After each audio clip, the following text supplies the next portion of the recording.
एक शाम राजा अकबर अपने प्रिय बीरबल के साथ अपने शाही बगीचे की सैर के लिए निकले। वह बगीचा बहुत ही शानदार था। चारों ओर हरियाली ही हरियाली थी और फूलों की भीनी भीनी खुशबू वातावरण को और भी खूबसूरत बना रही थी। ऐसे में राजा को जाने क्या सूझा कि उन्होंने बीरबल से कहा, बीरबल, हमारा मन है कि इस हरे भरे बगीचे में हम हरे घोड़े में बैठकर घूमें। इसलिए मैं तुम्हें आदेश देता हूँ कि तुम 7 दिनों के अंदर हमारे लिए एक हरे घोड़े का इंतजाम करो। वहीं अगर तुम इस आदेश को पूरा करने में असफल रहते हो तो तुम कभी भी मुझे अपनी शक्ल न दिखाना। इस बात से राजा व बीरबल दोनों वाकिफ थे कि आज तक दुनिया में हरे रंग का घोड़ा नहीं हुआ है। फिर भी राजा चाहते थे कि बीरबल किसी बात में अपनी हार स्वीकार करे। इसी कारण उन्होंने बीरबल को ऐसा आदेश दिया। मगर बीरबल भी बहुत चालाक थे। वो भली भांति जानते थे कि राजा उनसे क्या चाहते हैं। इसलिए वो भी घोड़ा ढूंढने का बहाना बनाकर 7 दिनों तक इधर-उधर घूमते रहे। 8वें दिन बीरबल दरबार में राजा के सामने पहुंचे और बोले, महाराज, आपकी आज्ञा के अनुसार मैंने आपके लिए हरे घोड़े का इंतजाम कर लिया है, मगर उसके मालिक की 2 शर्तें हैं। राजा ने उत्सुकता से दोनों शर्तों के बारे में पूछा। तब बीरबल ने जवाब दिया, पहली शर्त यह है कि उस हरे घोड़े को लाने के लिए आपको स्वयं जाना होगा। राजा इस शर्त के लिए तैयार हो गए। फिर उन्होंने दूसरी शर्त के बारे में पूछा। तब बीरबल ने कहा, घोड़े के मालिक की दूसरी शर्त यह है कि आपको घोड़ा लेने जाने के लिए सप्ताह के 7 दिन के अलावा कोई और दिन चुनना होगा। यह सुन राजा हैरानी से बीरबल की ओर देखने लगे।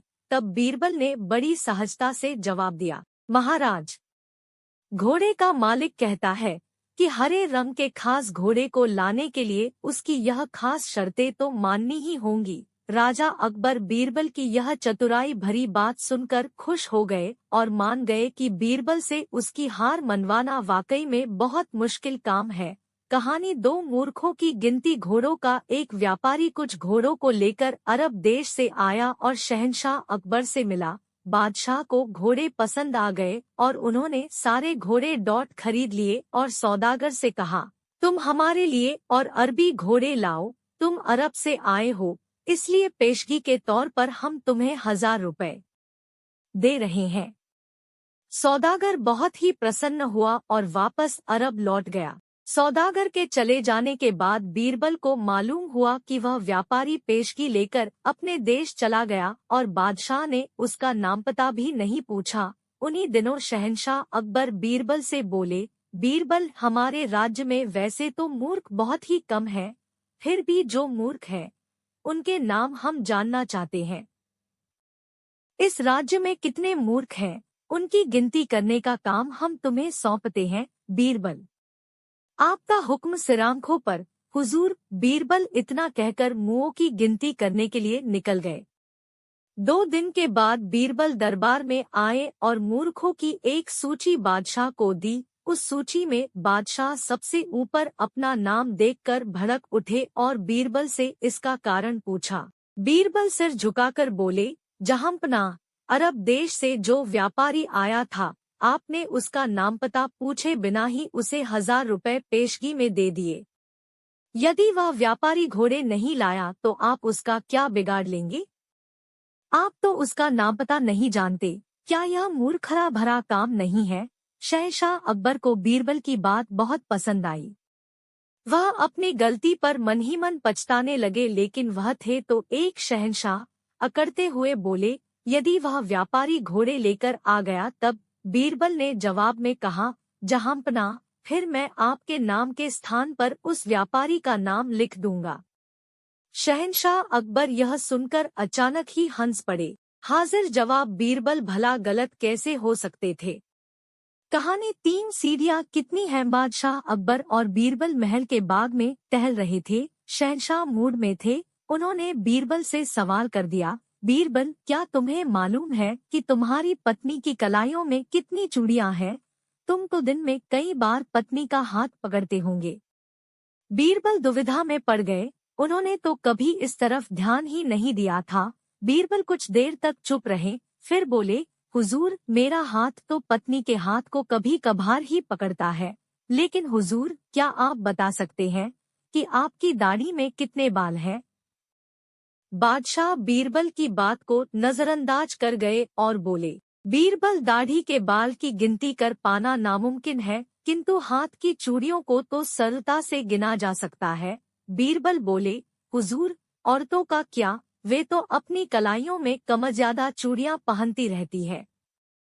औरत के हाथों में कितनी चूड़ियां हैं, बिना गिने बता पाना मुश्किल है। आप तो महल में प्रतिदिन ही जाते हैं, ऊपरी मंजिल पर जाने के लिए आप सीढ़ियां तो चढ़ते ही होंगे। हुजूर, आप बता सकते हैं कि कितनी सीढ़ियां हैं? शहंशाह बोले, मैंने कभी सीढ़ियों की संख्या की तरफ ध्यान ही नहीं दिया। बीरबल हंसते हुए बोले, जहांपनाह, सीढ़ियों को तो घटाया बढ़ाया भी नहीं जा सकता, वे वर्षों से एक ही संख्या में है। फिर भी वे कितनी हैं, आपको मालूम नहीं तो भला मैं हर माह घटने बढ़ने वाली चूड़ियों की संख्या कैसे बता सकता हूँ? फिर भी मैं दोषी हूँ तो बंदे की गर्दन हाजिर है, हुजूर। बीरबल की इस बुद्धिमत्ता के आगे बादशाह अकबर निरुत्तर रह गए। कहानी 4 सच्चे झूठे का भेद। बादशाह और बीरबल में सिद्धांत निरूपण हो रहा था। इसी के अंतर्गत बादशाह ने बीरबल से सच्चे और झूठे का भेद पूछा। बीरबल ने उत्तर दिया, पृथ्वीनाथ, इन दोनों के मध्य उतना ही भेद है जितना कि आँख और कानों में है। बादशाह की समझ वहां तक न पहुंच सकी, इस वास्ते बीरबल से फिर पूछा, क्यों, ऐसा काहे को होता है? बीरबल ने उत्तर दिया, पृथ्वीनाथ, सुनिए, जो बात आंखों देखी रहती है वह तो सच्ची और जो कान से सुनी जाती है वह झूठी। बादशाह बीरबल के युक्तिसंगत और तर्कपूर्ण उत्तर से संतुष्ट हो गया। कहानी 5 सीढ़ियां कितनी है? बादशाह अकबर और बीरबल महल के बाग में टहल रहे थे। शहंशाह मूड में थे। उन्होंने बीरबल से सवाल कर दिया, बीरबल, क्या तुम्हें मालूम है कि तुम्हारी पत्नी की कलाइयों में कितनी चूड़ियां हैं? तुम तो दिन में कई बार पत्नी का हाथ पकड़ते होंगे। बीरबल दुविधा में पड़ गए। उन्होंने तो कभी इस तरफ ध्यान ही नहीं दिया था। बीरबल कुछ देर तक चुप रहे, फिर बोले, हुजूर, मेरा हाथ तो पत्नी के हाथ को कभी कभार ही पकड़ता है, लेकिन हुजूर, क्या आप बता सकते हैं कि आपकी दाढ़ी में कितने बाल हैं? बादशाह बीरबल की बात को नजरअंदाज कर गए और बोले, बीरबल, दाढ़ी के बाल की गिनती कर पाना नामुमकिन है, किंतु हाथ की चूड़ियों को तो सरलता से गिना जा सकता है। बीरबल बोले, हुजूर, औरतों का क्या, वे तो अपनी कलाइयों में कमज्यादा चूड़ियां पहनती रहती है। औरत के हाथों में कितनी चूड़ियां हैं, बिना गिने बता पाना मुश्किल है। आप तो महल में प्रतिदिन ही जाते हैं, ऊपरी मंजिल पर जाने के लिए आप सीढ़ियां तो चढ़ते ही होंगे। हुजूर, आप बता सकते हैं कि कितनी सीढ़ियां हैं? शहंशाह बोले, मैंने कभी सीढ़ियों की संख्या की तरफ ध्यान ही नहीं दिया। बीरबल हंसते हुए बोले, जहांपनाह, सीढ़ियों को तो घटाया बढ़ाया भी नहीं जा सकता, वे वर्षों से एक ही संख्या में है। फिर भी वे कितनी है, आपको मालूम नहीं तो भला मैं हर माह घटने बढ़ने वाली चूड़ियों की संख्या कैसे बता सकता हूँ? फिर भी मैं दोषी हूँ तो बंदे की गर्दन हाजिर है, हुजूर। बीरबल की इस बुद्धिमत्ता के आगे बादशाह अकबर निरुत्तर रह गए। कहानी 6 कुछ भी नहीं बचा करते हैं, सबको एक नजर से क्यों नहीं देखते? बादशाह अकबर निरुत्तर हो गए और काफी सोच में पड़ गए। बीरबल समझ गए कि बादशाह असमंजस की स्थिति में है। आता बीरबल बोले, हुजूर, इसमें इतना दिमाग लगाने की जरूरत नहीं है। जो जिस तरह का काम करता है वैसी ही उसको मजदूरी मिलती है और संसार ऐसे ही चलता है। यदि ऐसा न हो तो संसार चल ही नहीं सकता। ईश्वर कर्मों के अनुसार फल देता है। उसकी यह इच्छा कभी नहीं होती कि संसार के प्राणी दोहक उठाएं। ईश्वर तो सबका भला चाहता है। अब कोई उसके बताए रास्ते पर नहीं चलता है तो उसे उसके कर्मों का फल भुगतना पड़ता है। जो परिश्रम करता है, अच्छा कर्म करता है, वह धनवान बनता है, और जो कामचोर होता है वह गरीब होता है। ईश्वर तो वही देता है जो हम करते हैं। हुजूर, बीरबल की बातों से अकबर बादशाह खुश हो गए और बीरबल की तारीफ करते हुए अपने महल की ओर लौट गए। भुला वादा बीरबल से एक बार शहंशाह अकबर इतना बाप्रसन्न हुए कि उन्होंने बीरबल को इनाम में जागीर देने का निर्णय कर लिया। बीरबल के बुद्धिमत्तापूर्ण कार्यों से खुश होकर शहंशाह अकबर ने जागीर देने की बात तो कह दी, लेकिन बाद में उनका इरादा बदल गया। बीरबल ने 2-3 बार शहंशाह को उनका फैसला याद भी दिलाया, लेकिन बादशाह बीरबल को अब जागीर देना नहीं चाहते थे। एक रोज बीरबल ने कहा, हुजूर, मेरी जागीर का क्या हुआ? बादशाह बीरबल की बात अनसुनी कर दूसरों की बातों में लग गए। बीरबल को बहुत बुरा लगा और वह अब मौके की तलाश में रहने लगे। एक दिन मौका आ ही गया। बादशाह बीरबल के साथ सैर पर निकले। रास्ते में उन्होंने ऊंट देखा तो बीरबल से सवाल कर दिया, बीरबल, ऊंट की गर्दन टेढ़ी क्यों है? बीरबल ने जवाब में कहा, जहांपना, यह भी किसी को पिछले जन्म में जागीर देने का वायदा करके भूल गया होगा। बीरबल के इतना कहते ही शहंशाह शर्मसार हो गए और उसी समय उन्होंने बीरबल को जागीर देने की घोषणा कर दी। कहानी 2 लकीर छोटी हो गई। एक दिन बादशाह ने बीरबल को छकाने के विचार से एक भूल भुलैया की चाल निकाली। वह एक लकीर जमीन पर खींचकर बीरबल से बोले, बीरबल, इस लकीर को बिना काटे छाटे छोटी कर दो। बीरबल तो पूरा गुरु घंटाल था ही, उस लकीर को न घटाया और न बढ़ाया, बल्कि उसके पास ही अपनी उंगली से एक दूसरो लकीर उससे भी बड़ी खींचकर बोला, लीजिए पृथ्वीनाथ, अब आपकी लकीर इससे भी छोटी हो गई। बादशाह बीरबल की बुद्धि से हार मान गया।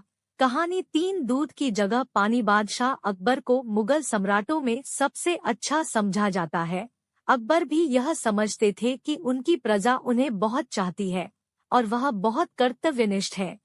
एक दिन उन्होंने यही बात बीरबल के सामने रखी। बीरबल, हम यह जानना चाहते हैं कि हमारे राज्य में प्रजा कितनी ईमानदार है और हमें कितना प्यार करती है।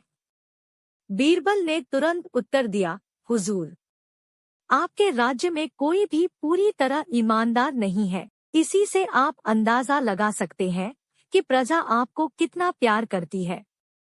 बादशाह अकबर बोले, यह तुम क्या कह रहे हो बीरबल? मैं अपनी बात को साबित कर सकता हूँ जहांपना। ठीक है, तुम हमें साबित करके दिखाओ।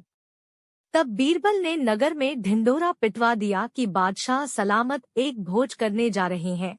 इसके लिए सारी प्रजा से अनुरोध है कि कल दिन निकलने से पहले हर आदमी 1-1 लोटा दूध पहुंचा दे।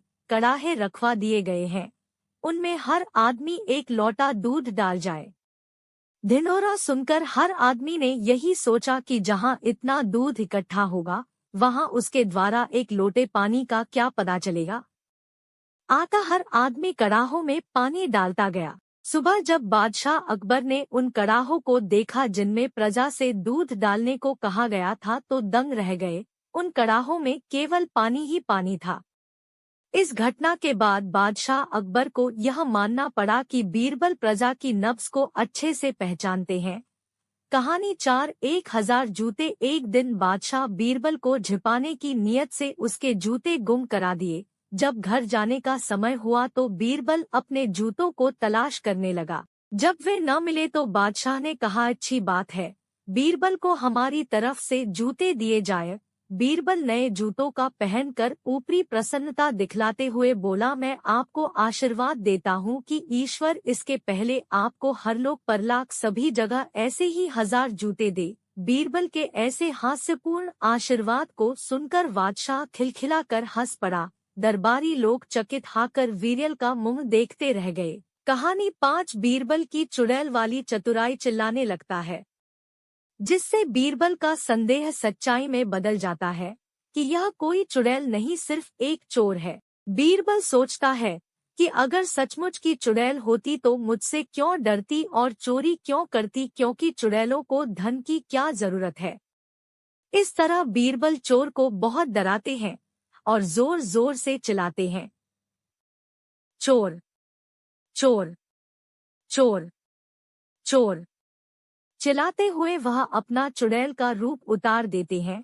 बीरबल के चिल्लाते ही सभी नींद से जाग कर धन वाले कमरे जाते हैं और देखते हैं कि बीरबल ने चुड़ैल रूपी चोर को दबोच रखा है। सभी डर जाते हैं और सोचते हैं कि बीरबल ने चुड़ैल को पकड़ रखा है। तभी बीरबल कहते हैं, महाराज यह कोई चुड़ैल नहीं है, यह चोर है। सभी बीरबल की चतुराई समझ जाते हैं और चोर को रंगे हाथ पकड़ लेते हैं। बीरबल की इस चतुराई से अकबर उन्हें इनाम से नवाजते हैं। कहानी 6 जो समय पर काम आए। बादशाह अकबर ने दरबार में आते ही सवाल कर दिया, सबसे श्रेष्ठ और उत्तम हथियार कौन सा है? एक दरबारी उठकर बोला, जहांपनाह, भाला। भाला उत्तम हथियार है। दूसरा दरबारी बोला, नहीं हुजूर, तलवार। तीसरा दरबारी बोला, नहीं जहांपनाह, तीरकमान। बादशाह को दरबारियों के जवाब से संतुष्टि नहीं मिली तो उन्होंने बीरबल की ओर देखा और कहा, तुम्हारा क्या जवाब है बीरबल? बीरबल सोचते हुए बोले, हुजूर, मेरे विचार से उत्तम हथियार वही है जो समय पर काम आए और अपनी श्रेष्ठता साबित कर दे। बादशाह अकबर असंतुष्ट होते हुए बोले, यह कोई जवाब नहीं हुआ बीरबल। बीरबल बोले, जहांपनाह, मैं अपनी बात को सिद्ध करके दिखा दूंगा। अगली सुबह बीरबल अकबर बादशाह के साथ सैर के लिए निकले। बीरबल ने अपनी बात सिद्ध करने के लिए पहले से ही योजना बना ली थी। घूमते घूमते वे दोनों एक सड़क पर में आ गए। इतने में गली में अचानक एक क्रोधित हाथी तेज गति से आता हुआ दिखाई दिया। बीरबल घबराई हुई आवाज में बोले, हुजूर, हाथी तो सनकी लगता है, देख नहीं रहे कैसे पैर पटकता आ रहा है। अकबर बादशाह भी घबरा गए। हाँ बीरबल, हम ता पगलाया हाथी भागता हुआ आ रहा है, हम तो इतनी तेज भाग भी नहीं सकते। बीरबला यह कहते कहते बादशाह काफी घबरा गए। उन्होंने कमर से लटक रही म्यान पर हाथ रखा तो बीरबल बोले, जहांपनाह, यह क्या कर रहे हैं? मदांग हाथी का मुकाला भला तलवार से कैसे हो सकता है? बीरबल यह बोल ही रहे थे कि तभी बादशाह के पैर के पास एक कुत्ते का पिल्ला आ गया। बादशाह ने झट से पिल्ले को उठाया और आ रहे हाथी की सूंड की ओर फेंक दिया। कुत्ते का पिल्ला इतना डर गया कि बुरी तरह चिल्लाने लगा। हाथी घबराकर पीछे की तरफ हटता चला गया। अकबर और बीरबल को भागने का मौका मिल गया। वे भागते हुए एक गली में आ गए। बीरबल बादशाह अकबर को माथे का पसीना पोंछते हुए देखकर बोले, अब क्या कहते हैं? हुजूर, मैंने कोई गलत तो नहीं कहा था कि जो मौके पर काम आए वही श्रेष्ठ हथियार होता है। अकबर बादशाह बोले, हाँ बीरबल, कुत्ते का पिल्ला हथियार की गिनती में थोड़े ही आता है, लेकिन उसने ही हमारा बचाव उस मदांग हाथी से किया। मौके पर वह न आता तो आज हम जिंदा न होते। तुम्हारा कहना सही था कि श्रेष्ठ हथियार वही है जो मौके पर काम आए। कहानी 7 3 सवालों का जवाब। एक दिन बादशाह और उसके खोजे से आपस में कुछ बात हो रही थी। इसी बीच बीरबल की बात आई। तब खोजे ने बीरबल की बड़ी दुनिंद की। यह बादशाह का मुँह लगा खोजा था, इसलिए खुलेआम उसकी अवहेलना करना उचित न समझकर प्रमाणों द्वारा मुंहतोड़ उत्तर देना शुरू किया। वह बोले, तुम स्वयं विचार कर देखो कि मेरे दरबार में बीरबल सा हाजिर जवाब एक आदमी भी नहीं है। खोजा बादशाह के मुख से बीरबल की प्रशंसा सुनकर मन ही मन भड़क उठा और बोला, हुजूर, यदि आप बीरबल के हाजिर जवाब बताते हैं तो वह मेरे 3 सवालों का जवाब दे। यदि ठीक 2 उत्तर दे देगा तो मैं भी उसे श्रेष्ठ मान लूंगा। बादशाह ने उससे सवाल पूछने को कहा। खोजा बोला, 1 आकाश में तारों की कितनी संख्या है? 2 दुनिया में स्त्री पुरुष अलग 2 कितने हैं? 3 धरती अपना बीज कहाँ रखती है? बादशाह खोजे को अपने पास बैठाकर बीरबल को बुलवाने के लिए सिपाही भेजा। जब वह आया तो उससे खोजे के 3 सवालों का उत्तर मांगा। बीरबल चुपके बाजार से एक बड़ा मेढ़ा खरीद लाया और उसे बादशाह के सामने खड़ा कर बोला, खोजा साहब, इसके पीठ के बालों की गणना कर लेवे। इसके शरीर में जितने बाल हैं उतने ही आकाश में तारे भी हैं। फिर इधर उधर गौर से पड़ताल कर एक जगह जमीन में खूंटी गाड़ कर बोला, पृथ्वीनाथ, पृथ्वी का मध्य यही है। यदि खोजे को यकीन न हो तो स्वयं नाप ले। जब पहले और तीसरे सवालों के बाद दूसरे की बारी आई तो बीरबल हंसा पड़ा, परंतु अपना असली भाव छिपाकर उत्तर दिया, गरीब परचरखी पुरुषों की संख्या तो इन खोजों के कारण बिगड़ गई है, क्योंकि ये न तो स्त्रियों की संख्या में आते हैं और न पुरुषों के ही। यदि सब खोजे जान से मरवा दिए जाएं तो ठीक ठीक गणना निकल सकती है। खोजे का मुंह छोटा हो गया, उसके मुंह से एक बात भी न निकली। बादशाह ने बहुत कुछ उसे भला बुरा सुनाया। बेचारा लाज का मारा दुम दबाकर जनानखाने में चला गया। बादशाह ने बीरबल को पारितोषिक देकर विदा किया। बादशाह का तोता। कहानी। एक बादशाह तोते की खूबसूरती और इल्मियत से निहायत खुश हुआ और वह उसे एक सुविज्ञ सेवक को सपुर्द कर उससे बोला, देखो, इस तोते की आब हवा और दाना पानी पर बड़ो सावधानी रखना। इसकी प्रकृति में कुछ अंतर न पड़ने पावे। इसको जरा भी तकलीफ होते ही फौरन मुझे खबर देना। यदि कोई मेरे पास इसके मरने को खबर लाएगा तो तुरंत उसकी गर्दन मार दी जाएगी। दैवात तोता मर गया। बेचारा सेवक बहुत डरा। उसे अपने जीवन रक्षा की कोई सूरत नहीं दिखलाई पड़ती थी। दोनों प्रकार से मृत्यु का सामना था। करने पर गदन मारी जावेगी और यदि मरने का समाचार न देकर गुप्त रखूं तो किसी दिन भेद खुलने पर और भी दुर्गति होगी।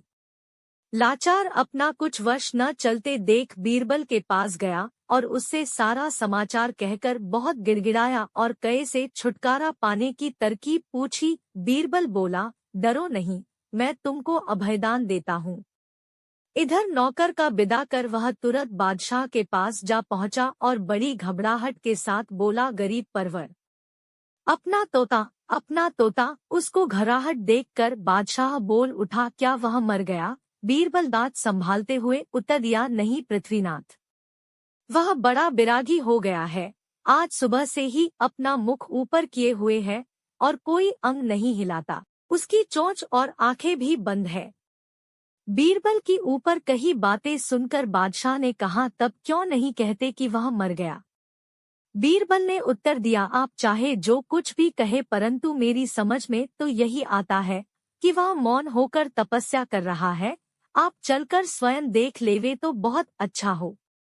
बादशाह ने बीरबल की बात मान ली और दोनों तोते के पास पहुँचे। तोते की दशा देखकर बादशाह ने बीरबल से पूछा, बोरबल, कहने को तो तुम बड़े चतुर बजने हो, फिर भी तोते के मरने की तुम्हें खबर न मिली। यदि यही बात मुझसे पहले ही बतला दिए होते तो मुझको यहाँ तक आने की क्या जरूरत थी? बीरबल ने उत्तर दिया, पृथ्वीनाथ, मैं लाचार था, क्योंकि यदि पहले ही बतला दिए होता तो जान से हाथ धोना पड़ता। उसकी इस चालाकी से बादशाह बहुत खुश हुआ और उसको अपनी पहली आज्ञा का स्मरण हो आया। उसने बीरबल की बड़ी प्रशंसा की और एक बड़ी रकम पुरस्कार में देकर उसे विदा किया। कहानी। दो काला पत्थर और बीरबल की बुद्धि। जो कोई 1 महीने में इस काले पत्थर से हीरा बना सकता है, वह मेरी नजर में सबसे बुद्धिमान होगा। हर कोई सोचने लगा कि इस काले पत्थर से हीरा कैसे बनाया जा सकता है।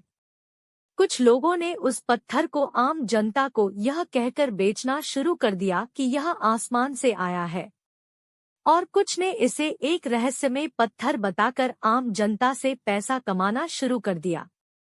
कई बुद्धिमान लोगों ने सामान्य लोगों में कहना शुरू कर दिया कि यह आपके सभी रोगों का इलाज कर सकता है, लेकिन किसी ने भी उस पत्थर का हीरे जितना मूल्य नहीं दिया। सब लोग परेशान होकर अकबर के पास गए और कहने लगे, महाराज, इस काले पत्थर का कौन बेवकूफ हीरे जितना मूल्य देगा?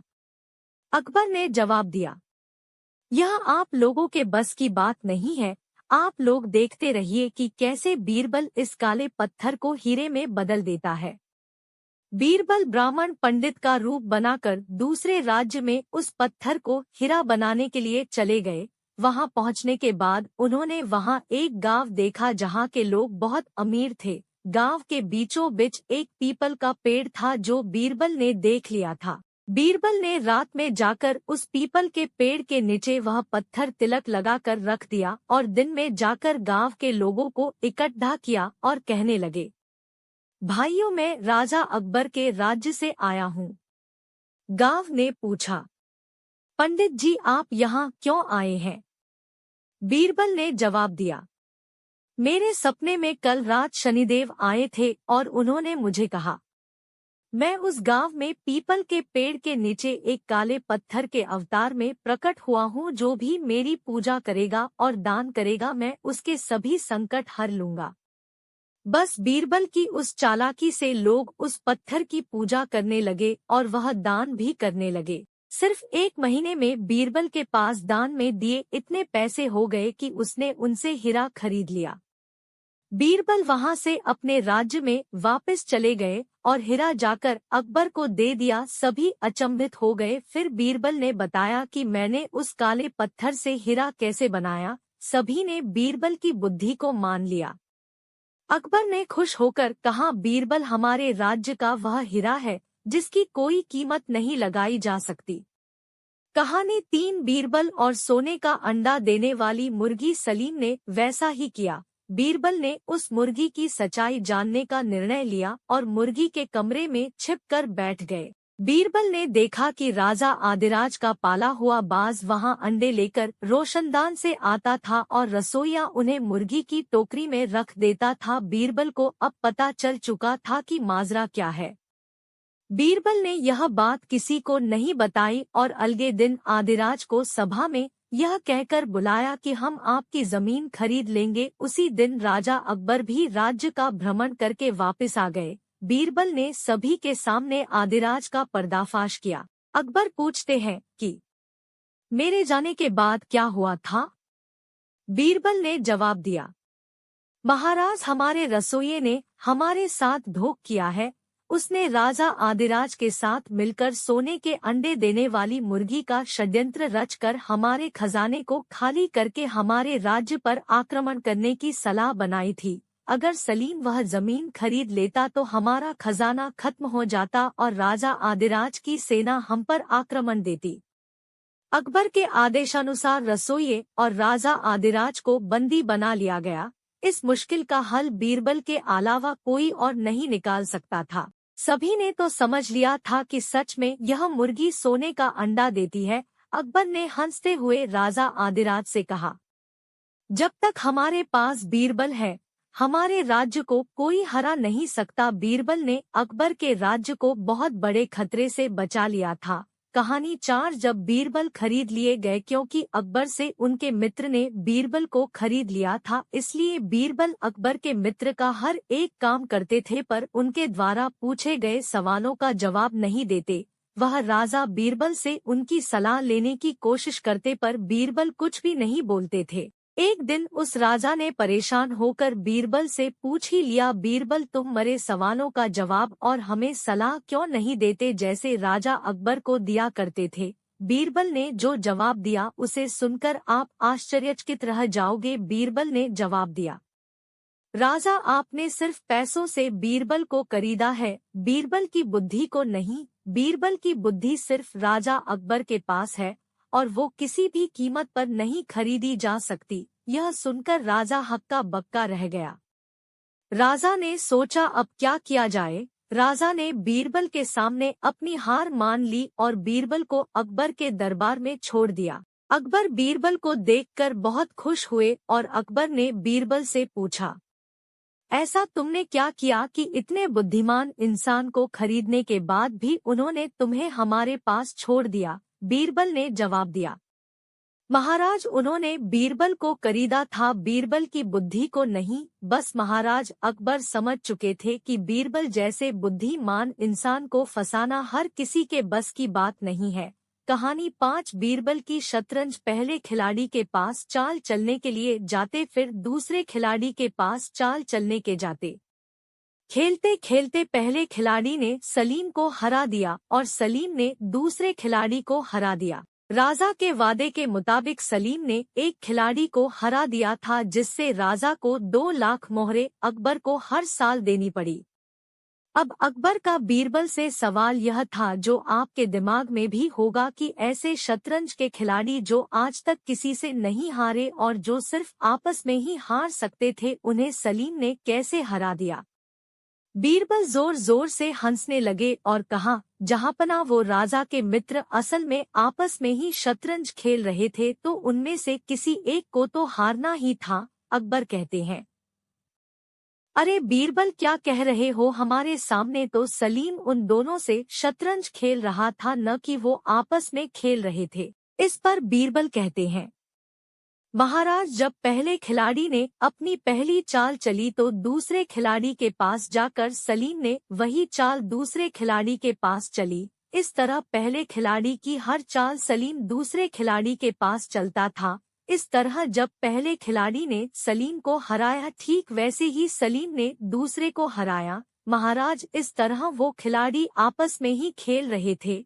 अकबर ने कहा, वाह बीरबल, जिन खिलाड़ियों को आज तक कोई नहीं हरा पाया उन्हें तुमने बिना खेले ही हरा दिया। क्या आपको यह अकबर बीरबल की कहानी समझ में आई? अगर आपको यह कहानी समझ में आ गई तो आप बहुत ही समझदार हैं। अगर नहीं तो हमें कमेंट जरूर करें।